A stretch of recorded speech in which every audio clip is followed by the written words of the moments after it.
Toy indray ny mety toetry ny andro any an-dranomasina ny alahady 12 Octobre amin'ny 9 maraina hatramin'ny alatsinainy 13 Octobre taona 2024 amin'ny 9 maraina. Milamina aloha amin'ny akapobeny ny toetry ny andro akapobeny manerana morotsiraky Madagascar na izany na tsy izany aza entanina hatrany ny tsirairay indrindra ireo mpiandrika sy mpampiasa an-dranomasina mba hitandrina foana rehefa mivoaka eny an-dranomasina eny. Ny toetry ny andro ny morotsiraka atsinanana tanjona bobaomby hatrany amin'ny tanjona angotsy anorana malefaka amin'ny voamaraina ny atsimon'ny sambava andrahoana mahalana ny akafa ho avy atsimo na atsimo atsinanana ny rivotra ka 20 hatramin'ny 30 kilometatra isan'ora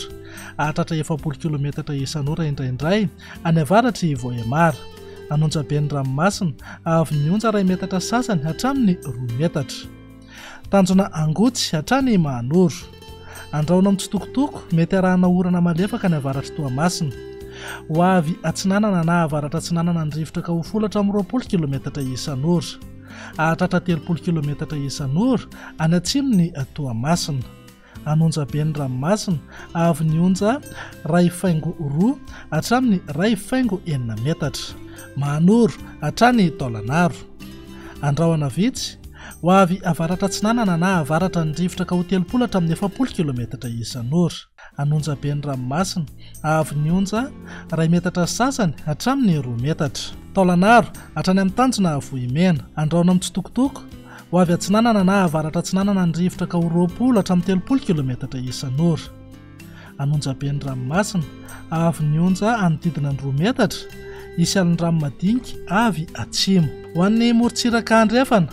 tanjona Vohimena hatrany amin'ny tanjona Ankabomo Ibalika amin'ny masoandro ho avy andrefana na avaratra andrefana ny rivotra ka 20 hatramin'ny 30 kilometatra isan'ora ho avy atsinanana kosa amin'ny maraina ka manodidina eo amin'ny 10 kilometatra isan'ora anonja be ny ranomasina avy nionja 2 metatra sasany hatramin'ny 2 metatra tanjona Ankabo hatrany amin'ny tanjona Vilanandro andrahoana mahalana ho avy andrefana ny rivotra ka 20 hatramin'ny 30 kilometatra isan'ora ho avy atsinanana amin'ny maraina ka manodidina eo amin'ny 10 kilometatra isan'ora adimy mpanonja na anonja be ny ranomasina avy nionja 2 hatramin'ny 2 metatra sasany tanjona Vilanandro hatrany Analalava andrahoana mitsitokotoko mety arahana orana tandrifindraona amin'ny voamaraina eo anelanelan'ny Mahajanga sy Analalava iovaova amin'ny fitsokan'ny rivotra ka 10 hatramin'ny 30 kilometatra isan'ora adimy mpanonja ny ranomasina avy nionja anodidina ny Antsasametatra